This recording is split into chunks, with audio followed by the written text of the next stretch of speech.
दर्यापूरमधील खल्लार येथे एका उमेदवाराच्या प्रचारासाठी गेलेल्या भाजपच्या स्टार प्रचारक व अमरावतीच्या माजी खासदार नवनीत राणा यांच्या सभेदरम्यान मोठा राडा झाला। सभा सुरू असतानाच नवनीत राणा यांच्यावर खुर्च्या फेकण्यात आल्या। नवनीत राणा यांच्यावर खुर्च्या फेकून हल्ला करण्यात आला, मात्र सुदैवाने नवनीत राणा थोडक्यात बचावल्या। स्टेजवर जेव्हा मी उभी होती तर तिथून घाणेरडे इशारे करत होते आणि मी खूप शांततेने माझा भाषण निपटवण्याचा मी प्रयत्न करत होती।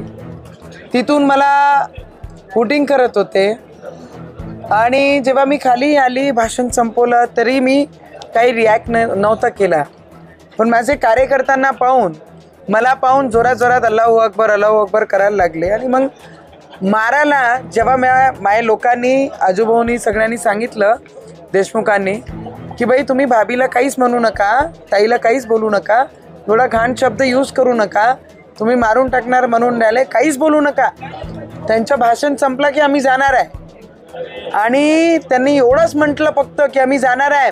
त्यांनी उचलला खुर्च्या आणि फेकणं आणि मारणं सुरू केला।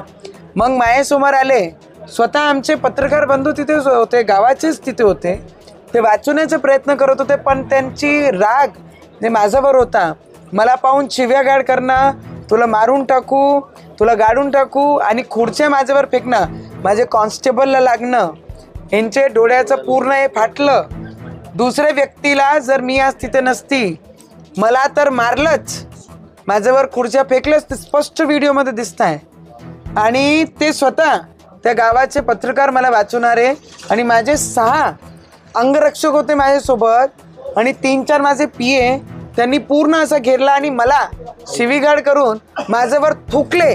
तर ते माझे जे हे आहे, जर तुम्ही हे पाहिलं तर हे पूर्ण चित्र जर तुम्ही पाहिलं, हे माझ्यावर थुकलं, माझ्या जातीवर शिवी केली, अल्लाहू अकबर मला देखेंगे तर वो क्या कर सकते हैं करके, आणि यांच्यावर थुकले।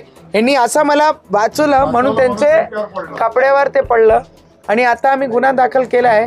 या प्रकरणात हल्लेखोरांवर खल्लार पोलीस स्टेशनमध्ये गुन्हा दाखल करण्यात आला। काय लिहिलं जेवढे दिसत आहे ना ते सगळे मला अल्लाहू अकबर कर म्हणून टॉन्टिंग करून राहिले, मला घाणेरडे शिव्या देऊन राहिले, माझं PSO आहे, माझं एक आहे पाहून घ्या, ते माझ्यावर थुकून राहिले आणि त्यांनी मला वाचवलं। 3-3, 4-4 खुर्च्या, 3-3, 4-4 खुर्च्याचा ढेग होता, ते 3-3, 4-4 खुर्च्या मला फेकून मारल्या। मग या सगळ्यांनी वाचवलं आणि यांना ब्लेड मारलं, मला शिव्या दिल्या, मला अल्लाहू अकबर म्हणून टॉन्टिंग करून राहिल्या, तुम्हाला पाहून घेऊ म्हणून सांगून राहिल्या। म्हणजे आम्ही काही कार्यक्रम नाही करावं। अमरावती येथून उमेश शेंडे यांचा हा विशेष वृत्तांत। धामणगाव रेल्वे विधानसभा मतदारसंघाचे वंचित बहुजन आघाडीचे लोकप्रिय उमेदवार डॉक्टर निलेश भाऊ विश्वकर्मा यांच्या सिलेंडर या चिन्हासमोरील बटन दाबून प्रचंड बहुमताने विजयी करा। निवडणूक दिनांक 20 नोव्हेंबर 2024, सकाळी 7 ते सायंकाळी 6 वाजेपर्यंत। एक नवा विचार, महासमृद्धी मराठी न्यूज।